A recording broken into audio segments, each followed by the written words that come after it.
We're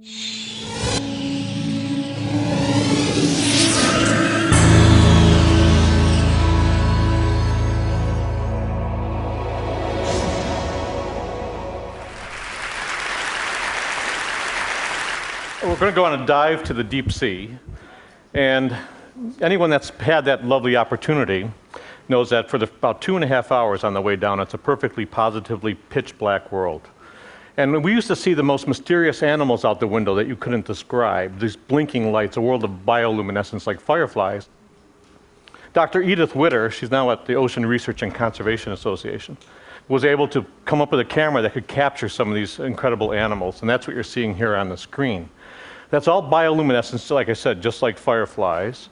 There's a flying turkey under turkey. I'm a geologist by training, but I love that. And you see, some of the bioluminescence they use to avoid being eaten, some they use to attract prey, but all of it, from an artistic point of view, is just positively amazing. And a lot of what goes on inside, there's a fish with glowing eyes, pulsating eyes. Some of the colors are designed to hypnotize. These lovely patterns. And then this last one of my favorites, this pinwheel design, just absolutely amazing, every single dive. That's the unknown world, and today we've only explored about 3% of what's out there in the ocean. Already we found the world's highest mountains, world's deepest valleys, underwater lakes, underwater waterfalls. A lot of that we shared with you from the stage, and in a place where we thought no life at all, we find more life, we think, in diversity and density than the tropical rainforest, which tells us that we don't know much about this planet at all. There's still 97%, and either that 97% is empty or just full of surprises. But I want to jump up to shallow water now and look at some creatures that are positively amazing. These cephalopods, headfoots. As a kid, I knew them as calamari mostly, but this is an octopus. This is the work of Dr. Roger Hanlon at the Marine Biological Lab. And just fascinating how cephalopods can, with their eyes, incredible eyes, sense their surrounding, look at light, look at patterns. Here's an octopus moving across the reef, finds a spot to settle down, curls up, and then disappears into the background. Tough thing to do. In the next bit, we're going to see a couple of squid. These are squid. Now, males, when they fight, if they're really aggressive, they turn white. And these two males are fighting. They do it by bouncing their butts together, which is an interesting concept.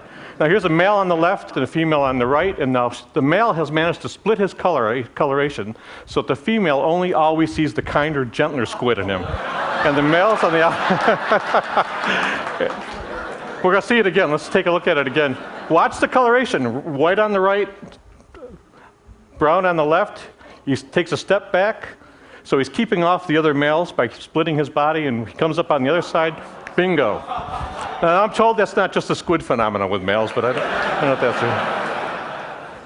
it. Cuttlefish. I love cuttlefish. This is a giant Australian cuttlefish, and there he is, his droopy little eyes up here. But they could do pretty amazing things too. Here we're going to see one backing into a crevice, and watch his tentacles. He just pulls them in, makes them look just like algae. Disappears right into the background. Positively amazing. Here's two males fighting. Once again, they're smart enough, these cephalopods, they know not to hurt each other, but look at the patterns that they can do with their skin. Okay? Just an amazing thing. Here's an octopus. Sometimes they don't want to be seen when they move because predators can see them. And here's this guy actually can make himself look like a rock, and looking at his environment can actually slide across the bottom using the waves and the shadows so he can't be seen. He blends right into his motion blends right into the background. The moving rock trick. So we're learning lots new from the shallow water, still exploring that deep, learning lots from the shallow water. There's a good reason why. I mean, the shallow water is full of predators. Here's a barracuda. And if you're an octopus or a cephalopod, you need to really understand how to use your surroundings to hide. In the next scene, you're going to see a nice coral bottom. And you'd see that an octopus would stand out very easily there if you couldn't use your camouflage, use your skin to change color and texture. Here's some algae in the foreground. And an octopus. Isn't that amazing? Now Roger spooked him, so he took off, a cloud of ink, lands, and when he lands, the octopus says, "Okay, I've been seen, best thing to do is get as big as I can get." That big brown makes his eye spot very big, so he's bluffing. Let's do it backwards. I thought he was joking when he first showed it to me. I thought it was all graphics. So here it is in reverse. Watch the skin color. Watch the skin texture. Just an amazing animal. Can change color and texture to match the surroundings. Watch him blend right into this algae. 1, 2, 3.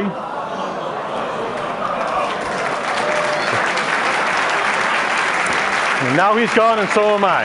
Thank you very much. Thank you. Thank you.